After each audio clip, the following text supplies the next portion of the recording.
Good afternoon, you're very welcome along to the Ladies Football Show in association with the 42.ie. We are in the 42.ie studios in Dublin City Centre, and it's a TG4 All Stars special for you this afternoon. And we have our very own Emma Duffy, who's on the tour, and she is in Bangkok at the moment. We're going to check in with Emma straight away. Emma, how are you? I'm good, Jackie. How are you? Excellent, excellent. So you're over, you've landed safe, everything okay over there?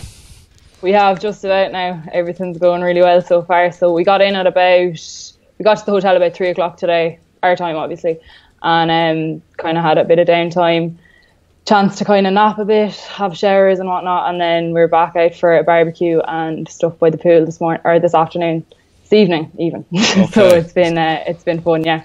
How's everyone adjusting to the time change and everything and the jet lag? Any of that kicked in yet? Yeah, it's been okay now because we had 2 flights coming over. So we went to Dubai first, which was 7 hours, and then had a 3-hour layover. So obviously we had a time change there with the time zones. And then from Dubai to Bangkok then was 5 hours. So everyone was fairly tired now on the second flight, it has to be said. There was a lot of sleepy heads, but we got here in one piece, and yeah, everyone's in great form now at the minute.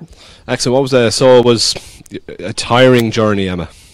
Yeah, it was very tiring now. So we stayed in the Crow Park Hotel on Monday night, and then we left the Crow Park Hotel at 9:30 then Tuesday morning, and then to Dublin Airport, bit of hanging around, and then our flight was at around 1 o'clock. So yeah, it feels like a year ago now since we left Ireland, but not tiring, but good, worth it. Excellent. Everyone's in good form?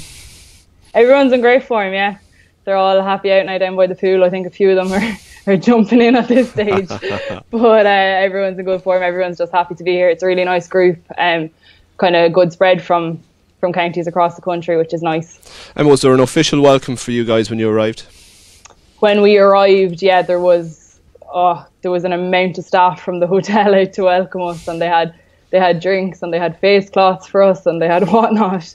So it was really nice. And then we had a barbecue this evening put on by the hotel, and then tomorrow we have another kind of a welcome dinner tomorrow evening. So we've a few activities during the day first. So we have a cruise, and I think we could be going to a temple or something. There's talk of that tomorrow. Excellent. But there's a kind of a dinner tomorrow evening, fairly smart affair, so that should be fun. Excellent. What's happening for the rest of the week then, Emma? The rest of the week, yeah, I suppose the focus is on Saturday. So Saturday is the day of the exhibition match between 2016 and 17 All Stars.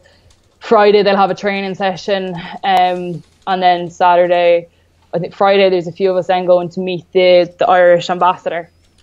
So there's a group of 7 or 8 of us heading, and then that's while the girls are training. And then the match is on Saturday, and there's a coaching session and stuff on before the match. So Saturday is going to be a busy day, so should be fun. And then that evening, the Chula Longhorn Stadium, I think I've got that right. It's quite a mouthful. It looks very impressive on any pictures we've seen on social media, and that it should be quite an experience for the girls. It should be fun, yeah. They're really looking forward to it. They can't wait to see what the jerseys are like and whatnot. So they're happy out in their new gear and stuff. So yeah, that should be fun. Now the game's at 2:30 on Saturday, and then afterwards we'll have dinner, and I'm sure we'll catch the Ireland-England rugby match then. I mean, you've probably got a sense of the organisation and planning that goes into a trip like this, and some of the staff from LGFA offices are there as well. It's a phenomenal piece of work to get everybody over there. Oh, it's incredible. Like, there's such an amount of people on the tour, like so much goes on behind the scenes that you don't even realise, and it's been going on for months at this stage.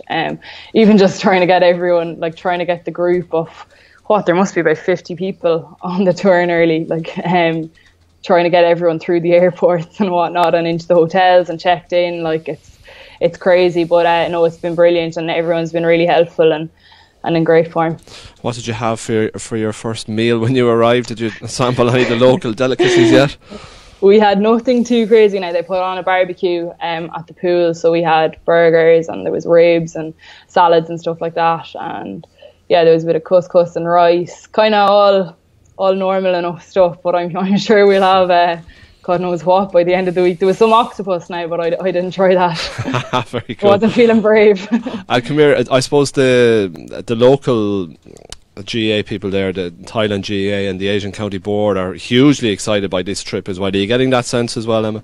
Of course, yeah. One of the girls came in and spoke to us just before dinner. She joined us for dinner. She's the captain of the junior team out here. She's from Kildare.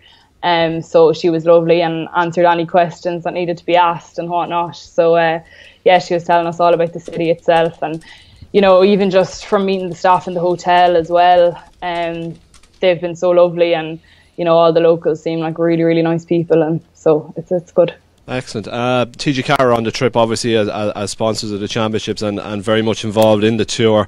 Ronan and Grania McElwain and Mikey then from Nematon. Have you had a chance to chat to those guys yet and their plans for the week ahead? Yeah, I literally was just chatting to Ronan and Grania just before we came up to the room. So they're happy out.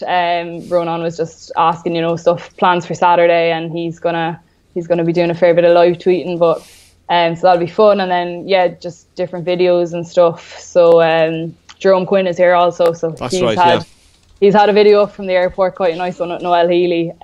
So he'll be flat out through the week as well. Excellent. I believe you have one of the travelling party with you in the room as well, Aishling Moloney, who's been making plenty of headlines over the last couple of days. We might have a quick chat with Aishling while she's there as well.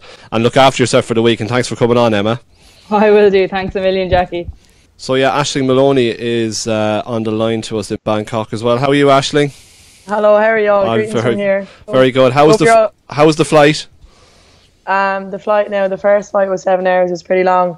My legs never squished up against the seat. I found it tough going, but no, it was grand. They were long hauls. The second flight was 5 hours, but it was worth it in the end. Like, the scenes here are absolutely stunning. So it was all well worth it. You must be tired, you know, physically, emotionally, after the last few days that you've had. It's been quite a few days, Aishling. Yeah, it is. Physically and mentally it is draining, but I suppose you want to know different, really. I suppose the celebrations have to be done, but no, I was quite upset leaving the girls at home coming here. But again, this is a massive honour for me, and it's a massive privilege to come here and be a part of this with girls from different counties. And it's an amazing experience, and it's something that I wouldn't have turned down. Emma spoke about Jerome Quinn and the great videos that he does, and he's on tour with you guys as well, Aishling. So he's labelled last Sunday's Gourmet Food Parlour O'Connor Cup final as the Aishling Moloney final. There was some nice footage of you coming out of the sin bin. We won't talk too much about that. But you got on the ball straight away. What were you thinking when you came back on? Did you feel you had a real point to prove when you got back on the pitch?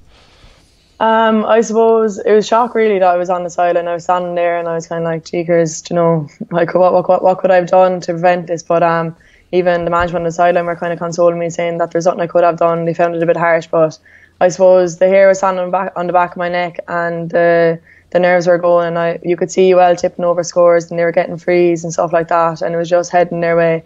And even I spoke to the girls beforehand, and I was like, we have been thereabouts the last few years, and one thing we didn't want to do this year was let it behind us. But coming onto the pitch, I suppose I had 10 minutes of a break, so it probably did me the world of good. And I suppose just the way the game went when I came on the field, everything just fell into place, and Sarah got on the ball and she gave me the ball, and Ash Sheridan won an excellent penalty, and things just tipped on from there. But yeah, no, we were lucky to get there in the end, really. But it was probably a sweeter way of winning it too. It made it even more enjoyable. And as captain as well, to win it and to win the player of the match and to lift a trophy, great stuff. Yeah, it was kind of a nice day in total with the whole Mother's Day video and that. But absolutely, yeah. If people haven't seen it, Lidl Ireland commissioned a video with yourself and Gertie, which has just gone absolutely nuts on social media. Yeah, I suppose with winning the All Ireland with Tip last year, like, it was one in a million. But I feel last Sunday I just had this different feeling in me. After the game, I couldn't even get words out of my mouth, as you probably could notice from the speech. I didn't even know what I was saying. I was on another planet.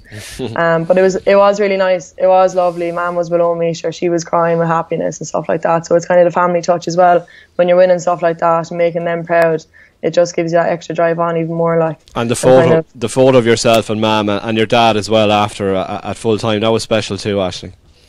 Yeah, I suppose it's something that you're going to have for your future, and you can look back on in years to come. Obviously in the moment you're like thinking about this then afterwards, and like you're not really cherishing the moment while it's there.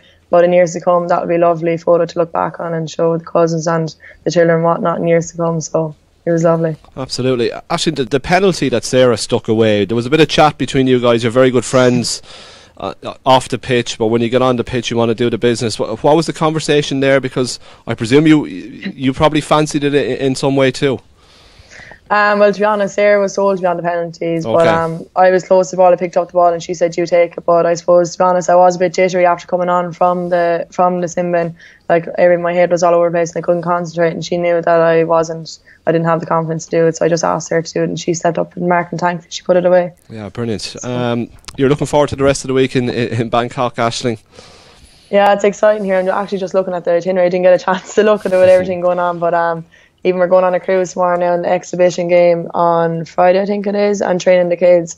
That'll be really nice to be training them and helping out in terms of their skills and stuff. So we're really looking forward to it as a group. Yeah, I say the jet lag is kicking in, all right. I think the exhibition game is Saturday.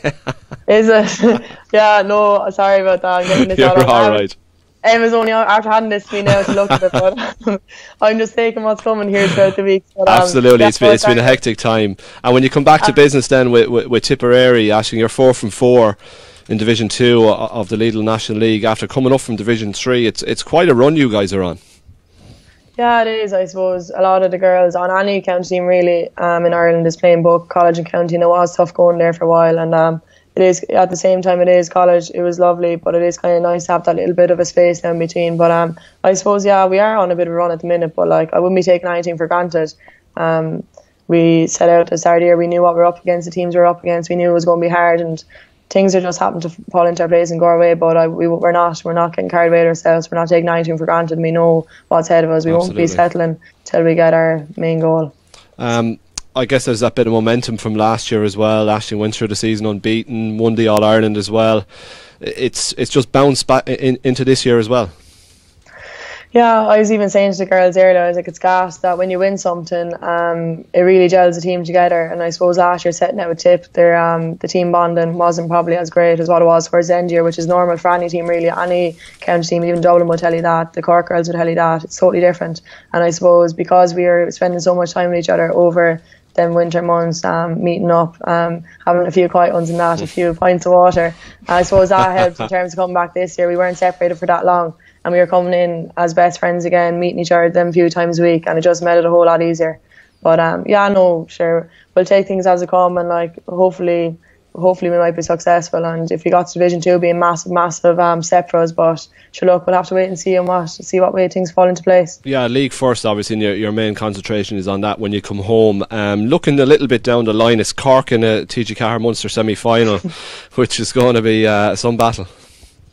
Yeah, when I saw that draw coming in, I was like, I have all teams to get Cork. Like, but sure, look, as I said before, you want to be competing against the best, and that's where you want to be. You don't want to be down in, like, we came out from intermediate last year. We wanted to get out there for a reason. We want to be up senior. We want to be competing. And I suppose, like, you have to set yourself a challenge, and it gets more exciting then when you do set yourself a challenge. Like, I was going out now trying to beat Cork, who are reigning champions with numerous years. Like, that's going to be a massive challenge for us as a group collectively. And I suppose it creates a lot of barriers, and even getting over mindsets there as well, and it's something that we need to shrug the shoulders and get on with and see what we can do. Okay, we have a couple of questions in for you, Aishling. Oh God. Greetings from a wet sideline. Question for Aishling in the interview. Following a week of gourmet food during O'Connor Cup weekend, would she arrange an inter-county college bush tucker trial with a selection of local Thai delicacies? If you did that, who'd be on board with something like that? Who'd be crazy enough for it? Who would I pick first? Yeah. Who, like, can it be anyone, like? Of course it can. A bush tucker trial. Sarah Rowe would probably be one, would she? Sarah Rowe's I say Maren Atkinson, to be honest. She'd give it a good go. Good. And another question onto that. If not, what is the strangest local food you've tasted this week? You probably haven't got a chance to get stuck into any of the local delicacies yet. Yeah, so before we even got to Thailand, we were landed with a few things on the plane. I didn't know what they looked like, but I didn't even go near them. But yeah, even as Emma was saying here, like, I went down we had a buffet tonight and just loads of different food. It was so nice. But saw octopus and shrimp and the whole lot, and I was like, geez, not going back, leave my mammy spuds and cabbage back home and eating that stuff. But no, it's only been day one and we've already came across foods like that, but I'm sure we'll come across more extravagant ones now throughout the week. Excellent. And just another question for you before we let you go, Aishling. We just promoted the show on our social media channels earlier on Instagram, and Dan Moloney got in touch. And his question for you, Aishling, is: did you find it tough growing up in a house where your siblings are better GAA players, or did it help develop your game? Now's your chance to respond.